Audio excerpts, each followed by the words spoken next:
That was a dramatic glasses removal, because today on the top 5, we are ranking the top 5 Val Kilmer roles who passed away after a long battle with throat cancer at the age of 65.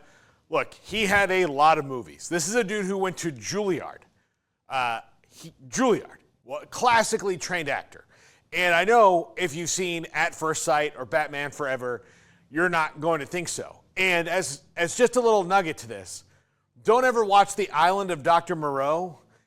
It's a terrible movie, and it was just wrought with problems. But I would suggest watching the documentary about the making of that he did with Marlon Brando. The movie was with Marlon Brando.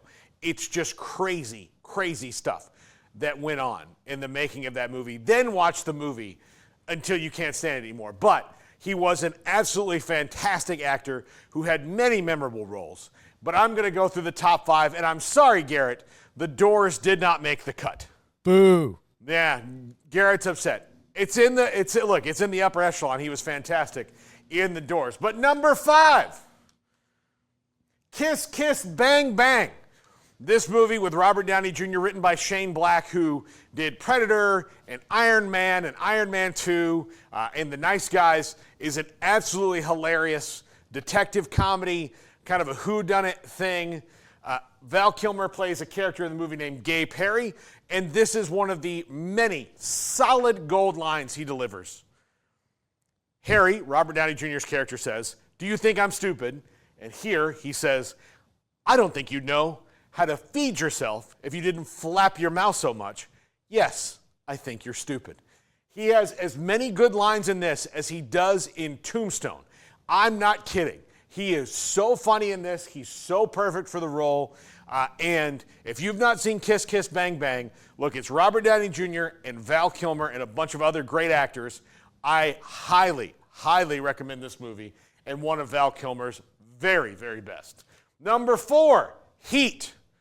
Look, if you haven't seen Heat, like Garrett hasn't, it would probably knock The Doors off the list. Now, granted, he's not one of the main stars of this movie, really. He's more of a supporting character, but he is so crazy and so badass as a criminal in this movie. And you have to have seen Heat. If you have not seen Heat, you absolutely have to. And he is just kind of the cherry on top of Pacino and De Niro and everybody else that's in that movie. But Val Kilmer, fantastic in Heat. Number 3. That's far. So much forgiveness. Wait, did you say forgiveness like far? Or forgiveness like forgiveness? Forgiveness. Forgiveness. Forgiveness. I'm hearing far. Forgiveness. Like forgiveness. Forgiveness? Forgiveness. I'm still hearing far, but whatever. Introducing Stealth 2 with more carbon for more forgiveness. Forgiveness. Just hit it. Willow, Mad Mardigan. He was so good in this when they rebooted the TV series and he couldn't do it because he was ill.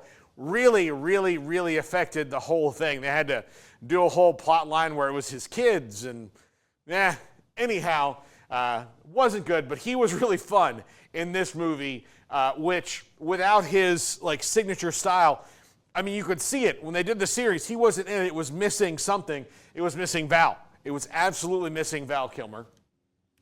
And if you're not kind of a sci-fi fantasy movie person, you probably won't like Willow. But Ron Howard, George Lucas, great direction, all of that. Super role from Val Kilmer. Number 2, Top Gun. Yes, Top Gun is number 2 because I think you know what number 1 is. But Iceman is probably would have been his signature role if not for this number 1 movie. And it is one of his 2 true signature roles. He was somehow the villain, but a good guy, and this conflict he had with Maverick the whole time, and the way they set him off, obviously, in Top Gun Maverick was very beautiful and very good. The building of the tension that he was actually kind of maybe more of a moral center, but you didn't get that the first time you watched the movie, and the jaw snap. No one else on earth can do this. Garrett, can you jaw snap? Nope. Nope. I can't jaw snap. Can you jaw snap out there watching at home? No. No. Jaw snap. Unbelievable. I can't do it. I've been trying to do it for 30 years, 35 years. I don't know. When did this movie come out? 1987? A long damn time. A long time. And number one, Tombstone. Tombstone and Wyatt Earp came out the same year. Tombstone is a more focused version on Wyatt Earp's life of his time in Tombstone, which is much more enjoyable. Wyatt Earp, a long 3-hour epic. Dennis Quaid plays Doc Holliday in that movie. It was fine. It was good.